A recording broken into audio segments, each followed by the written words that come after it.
Hi పిల్లలు, ఈరోజు మీకు చిట్టి కథ చెప్పడానికి వచ్చాను. ఆ కథ పేరేంటంటే అది అమ్మ ప్రేమ. ఇది నేను వ్రాసిన కథ. వార్త అనే దినపత్రికలో ప్రచురించారు. ఇక కథలోకి వెళ్ళిపోదామా. బడిలో మాస్టారు పిల్లలకు ఏం చెప్తున్నారో చూడండి. పిల్లలు, మీ అందరికీ అమ్మ ఉన్నా మీరు ఆమె ప్రేమను సరిగ్గా గుర్తించడం లేదు. అందుకే మీరు మీ అమ్మ మాట సరిగ్గా వినడం లేదు.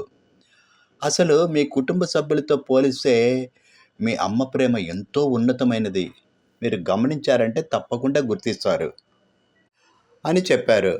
ఆ సాయంత్రం స్కూల్ వదిలాక ఆ అబ్బాయి ఇంటికెళ్తున్నప్పుడు, సైకిల్ మీద ఇంటికెళ్తున్నప్పుడు ఏం జరిగిందో ఒకసారి చూడండి.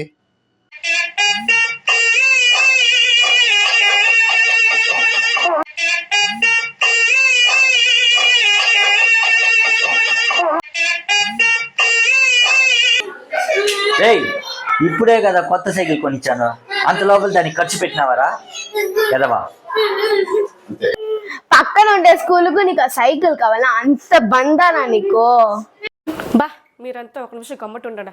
ఎవడో రోడ్లో రాయి పెట్టిసిపోయిన దానికి నా కొడుకు దానిపైన సైకిల్ ఎత్తి పడిపోయినాడు.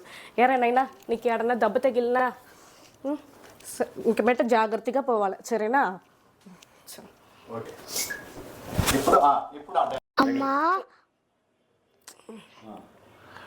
అమ్మా, మా సార్ చెప్పాడు, ఇంట్లో ఉన్న అందరి ప్రేమకైనా అమ్మ ప్రేమ గొప్పది అని ఇప్పుడు తెలుసుకున్నాను.